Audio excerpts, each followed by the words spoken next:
Have you wondered why aren't keyboards organized in alphabetical order? Well, modern laptop keyboards we all know go back to typewriters, and those, at first, had piano-like keys and they were arranged alphabetically. But it wasn't convenient.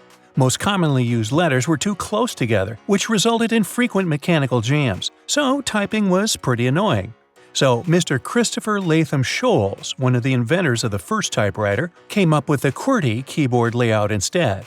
The idea behind that layout was to spread the most commonly used combination of letters like ST or TH. This way it was preventing mechanical problems. This realignment helps the alternation between both hands, which increases the speed of typing. Now, why do we even need two shift keys if both do the same thing? Well, it's just to make it more convenient to use with a single key on the keyboard. When the key you need to use is located on the right side of the keyboard, you use right shift, and when the key is on the left side, you use the left shift. The same applies to two Alt and two Control keys. Now, even though they serve the same purpose, they still have different scan codes, and you can assign each of them with different functions manually if you like. For example, in an international keyboard setting, the right Alt allows typing a German letter SZ, while the left Alt won't do it. Those little feet keyboards are actually standard. The height of the keyboard should be adjustable, allowing an angle between 0 and 15 degrees. The recommended angle is 5 to 12 degrees, by the way. The reason to fold the feet out is for you to see the keys better, in case you don't touch type. A little problem that comes with that is that, in this case, your wrists are bent, and it can be tiring to keep them in this position and type. So, the feet are there to give you a choice.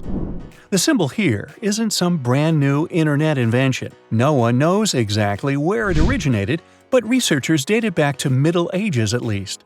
The first documentation found with that symbol is from the year 1536.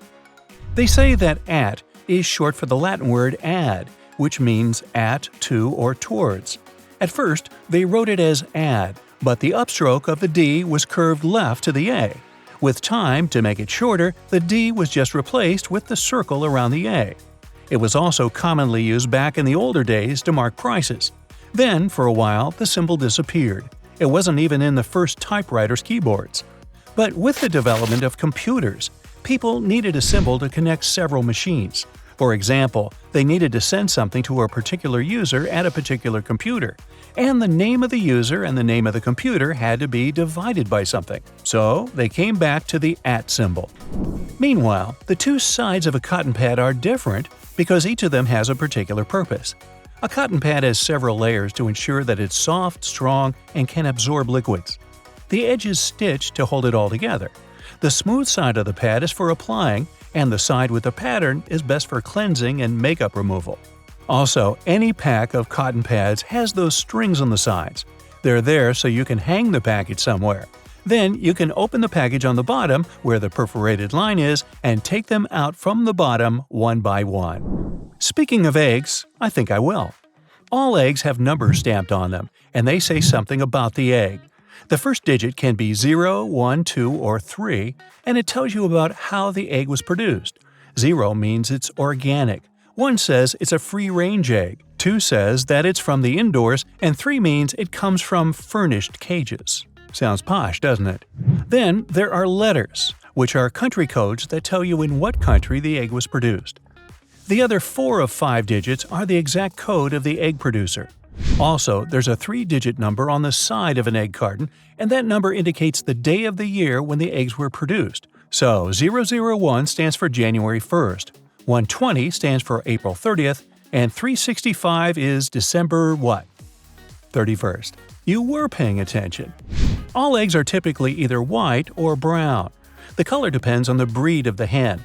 Typically, white chickens lay white-shelled eggs, and dark chickens lay brown-shelled eggs. But even chickens of the same breed can lay eggs of different colors, depending on the genetics of the particular hen. Also, some chicken breeds lay bluish eggs. And no, there's no nutritional difference between white and brown eggs. Speaking of stuff to use in the morning, coffee stirring sticks have holes in them. Plastic usually bends when put in hot drinks. With the holes, the stick becomes sturdier and can withstand the heat. The bonus is that there's less plastic required to produce them this way. Have you noticed that a pair of wooden chopsticks are always connected? Good for you, it's a new pair. This way, you can always find out if someone had used them before you. Ew. Microwave ovens cook and heat up your food by using microwave radiation and making it pass through your food. This radiation can heat up your body just like it heats up the food. That's why this radiation is dangerous for people, because it'll cause burns if one is exposed to it. That's why we now call my dad Pop. For this reason, microwave ovens are designed in a way to prevent microwaves from escaping. The door that is made of plastic and glass isn't enough to keep radiation inside.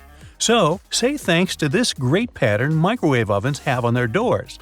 It's made of metal and acts as a cage, not allowing the waves to pass. So, that pattern is always there to protect you. Most cell phones with good camera quality have several lenses. Each of them serves a particular purpose. One lens is typically used for close shots to get sharper details, but it's not good to capture things in motion. So, a second lens is often added to make motion photos. Other lenses might have other purposes too, adding up for the best possible result. There's a very cool story about why books and notebooks have margins. Originally, they were meant to protect the notes because rodents would eat the edges of the paper. People didn't want any notes or any text to be damaged, so they had to adapt. They started to leave some space off the edges.